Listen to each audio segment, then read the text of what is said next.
آمد ابن انسان، مقدس لوکا کی انجیل 21 باب 25 تا 38 آیات تک۔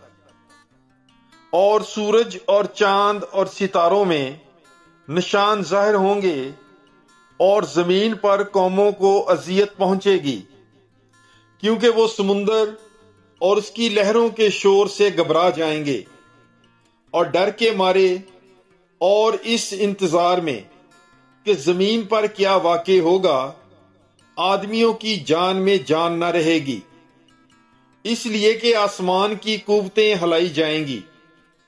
اور تب وہ ابن انسان کو بادل میں بڑی قدرت اور جلال کے ساتھ آتا دیکھیں گے۔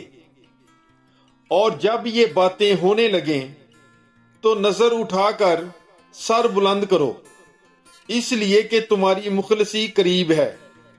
اور اس نے ان سے ایک تمثیل کہی کہ انجیر کے درخت اور سب درختوں کو دیکھو، جب ان میں کونپلیں نکل آتی ہیں تو تم دیکھ کر آپ ہی جان لیتے ہو کہ اب گرمی نزدیک ہے۔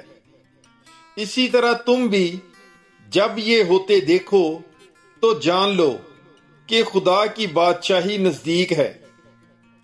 میں تم سے سچ کہتا ہوں کہ جب تک سب کچھ نہ ہو لے، یہ نسل ہرگز نہ گزرے گی۔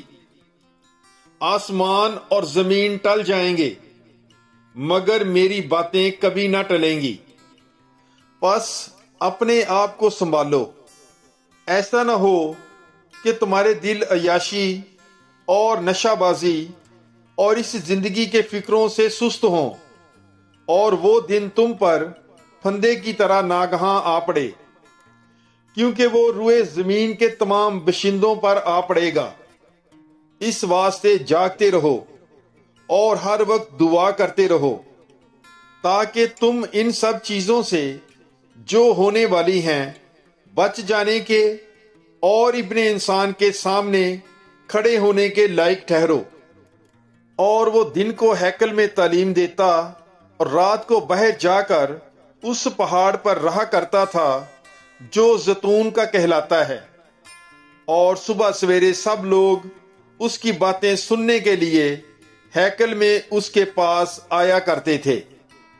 پاک کلام کے پڑھے اور سنے جانے پر خداوند کی برکت ہو، خدا کا شکر ہو۔ God bless you.